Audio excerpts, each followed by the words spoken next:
জাতিগত ঘৃণার বিদ্বেষে ২.৫ বছর ধরে এভাবেই চলছে ভারতের মণিপুর রাজ্য, যেখানে হিংসার আগুনে ২৫০ জনের বেশি মানুষের প্রাণ গেছে।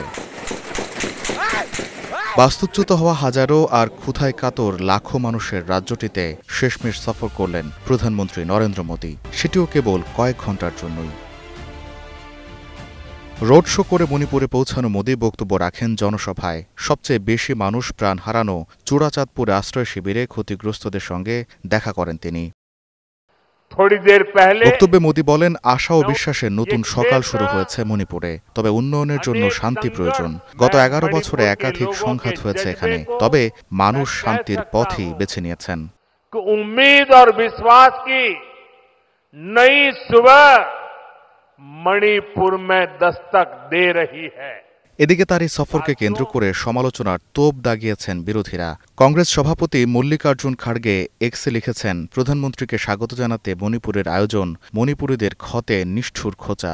খাড়গে লিখেছেন, মোদিজি ৩ ঘণ্টার জন্য মণিপুরে থেমে করুণা দেখিয়েছেন। এটিকে প্রহসন উল্লেখ করে খাড়গে মোদির সংক্ষিপ্ত সফরকে আহত মানুষের কাছে অসম্মানজনক বলে মন্তব্য করেন।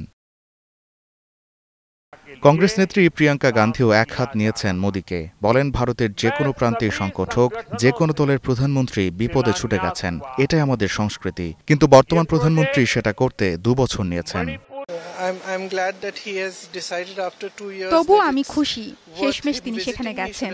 দুঃখজনক যে এতদিন ধরে মানুষকে কষ্ট ভোগ করতে দিলেন। এত মানুষ মারা গেল, এত পরিবার ধ্বংস হয়ে গেল এই সময়ে, এত পরে তিনি গেলেন। এটা দুর্ভাগ্যজনক।